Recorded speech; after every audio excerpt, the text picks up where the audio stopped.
J'aimerais savoir, pour les personnes, tu vois, qui aimeraient se remettre à l'anglais et qui n'ont pas accès à toi, donc qui ont déjà appris certes, mais qui aimeraient relancer un petit peu la machine, est-ce que tu as des conseils à leur prodiguer?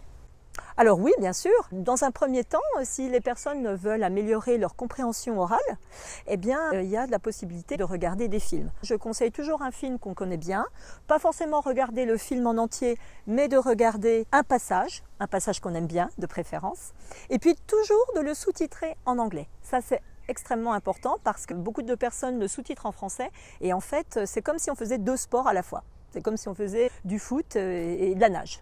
Bon, ça pourrait s'appeler du water polo, mais ce n'est pas quand même tout à fait l'esprit.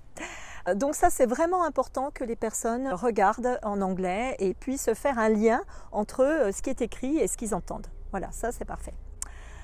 Alors après, pour tout ce qui est compréhension écrite, eh bien, ils peuvent lire des contes pour enfants, parce que c'est très très bien écrit. Et c'est au moins limpide, c'est clair, c'est précis, c'est concis, et c'est vraiment à la portée de tout le monde. Avant de s'attaquer au Times, au The Guardian ou quelque chose comme ça. Et puis le troisième pilier dans tout ce qui est apprentissage de langue, c'est la parole, ce qu'on va appeler speaking skills.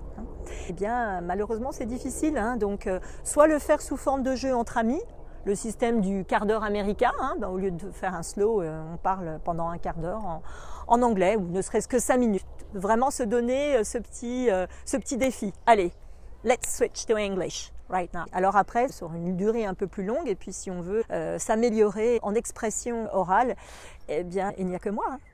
Je suis désolée. Bon, alors s'il n'y a que Bridget, moi je vais vous remettre les coordonnées de Bridget en dessous, comme ça vous pourrez la contacter. Tu fais aussi des rendez-vous téléphoniques. Oui, pour bien les sûr. personnes qui sont à distance, ça peut aussi être une idée. Oui. Le mouvement sera différent, forcément, ce sera plus avec le téléphone. En sachant qu'à côté, tous les petits conseils que j'ai donnés, c'est quelque chose qui va accompagner ce coaching dans tous les cas.